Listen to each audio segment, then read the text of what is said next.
Example number 10 in a flower bed. Flower bed का मतलब क्यारी। इन ए क्यारी there are 23 rose plants in the first row. प्रथम पंक्ति में 23 गुलाब के पौधे हैं। 21 इन द सेकेंड पंक्ति में कितने 21 and 19 in the third row and so on. तीसरी पंक्ति में 19 गुलाब के पौधे हैं and so on. There are 5 rose plants in the last row. अंतिम पंक्ति में 5 गुलाब के पौधे हैं।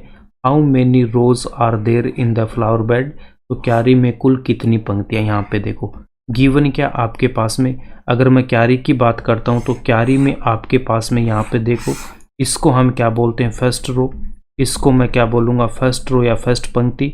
उसके बाद आपके पास में यहाँ पे क्या हो जाएगा सेकंड रो या फिर सेकंड पंक्ति। इसके बाद में थर्ड रो, ऐसे चलती रहेगी और लास्ट में आपके पास में क्या हो जाएगा एक यहाँ पे क्या हो जाएगी आपकी लास्ट रो या फिर लास्ट पंक्ति गिवन है।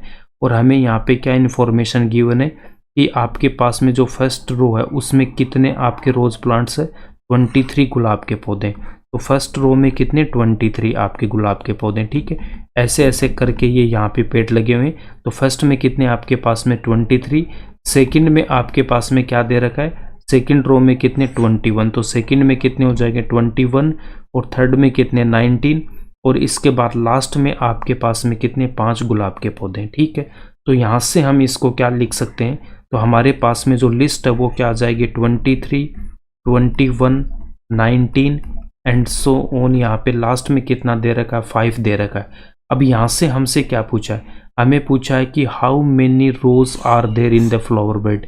इसका मतलब आपसे क्या पूछा है कि कुल कितनी पंक्तियाँ। इसका क्या मतलब है आपको n की वैल्यू चाहिए। ठीक है, तो n की वैल्यू फाइंड आउट करने के लिए कौन सा फॉर्मूला यूज करोगे। n की वैल्यू के लिए हमारे पास फॉर्मूला होता है an equals to a plus n minus 1d। तो यहाँ से मुझे क्या चाहिए n की वैल्यू चाहिए। n की वैल्यू आपको फाइंड आउट करनी है। इसके लिए क्या क्या इन्फॉर्मेशन चाहिए, सबसे पहले तो मुझे an चाहिए, उसके बाद a की वैल्यू भी चाहिए, उसके बाद आपको d की वैल्यू भी चाहिए। तो ये 3 वैल्यू हमें चाहिए an a and d। तो यहाँ पे हमें क्या गिवन है, देखो एक लिस्ट हमें गिवन है, तो इसका मतलब यहाँ से हम ये तीनों वैल्यू फाइंड आउट कर सकते हैं।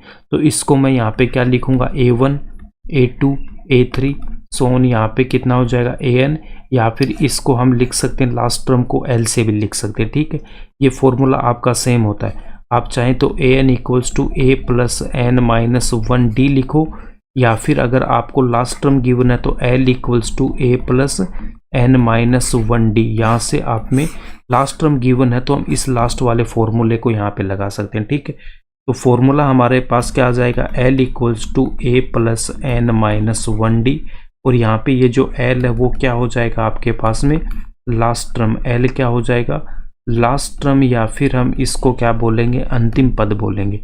तो यहाँ पे a की वैल्यू क्या हो जाएगी, ये जो फर्स्ट टर्म है वही क्या होता है मेरे पास a होता है।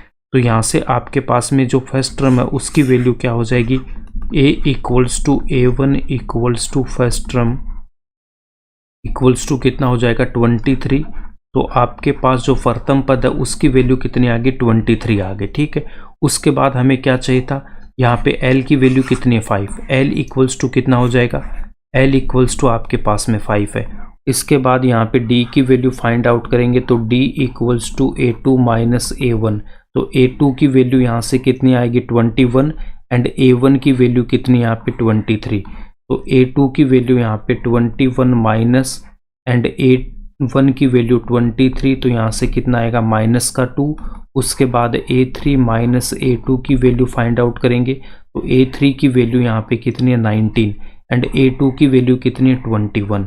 तो a3 की वैल्यू पुट करूँगा 19 माइनस a2 की वैल्यू यहाँ पे पुट करूँगा कितना 21। तो यहाँ से भी कितना आ रहा है माइनस का 2 आ रहा है। इसका मतलब कॉमन डिफरेंस हमारा सेम आ रहा है, कॉमन डिफरेंस सेम आ रहा है। तो इसका मतलब ये जो नंबर ऑफ लिस्ट है वो क्या हो जाएगी हमारे पास AP में होगी। अब ये AP में है तो इसके बाद हम यहाँ से an या लास्ट वाले टर्म के फॉर्मूले से n की वैल्यू फाइंड आउट करेंगे। कॉमन डिफरेंस की वैल्यू यहाँ पे सेम है तो हम यहाँ पे क्या लिखेंगे common difference d equals to -2 is the same.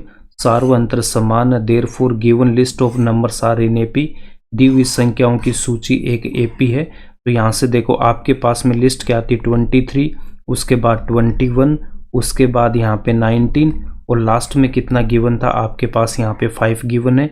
इसका मतलब हम यहाँ पे क्या लिखेंगे, A1, A2, A3 और इसको मैं क्या ले सकता हूँ AN, या फिर यहाँ पे ये लास्ट टर्म गिवन है तो आप इसको L भी ले सकते हो। तो हमारे पास फॉर्मूला क्या आ गया था, L equals to A plus N minus 1D, या फिर आप इसमें क्या लिख सकते हो AN equals to A plus N minus 1D। तो यहाँ से आपके पास में जो A की वैल्यू है, A की वैल्यू क्या हो जाएगी, ये जो फर्स्ट टर्म है वही हमारा A हो जाएगा।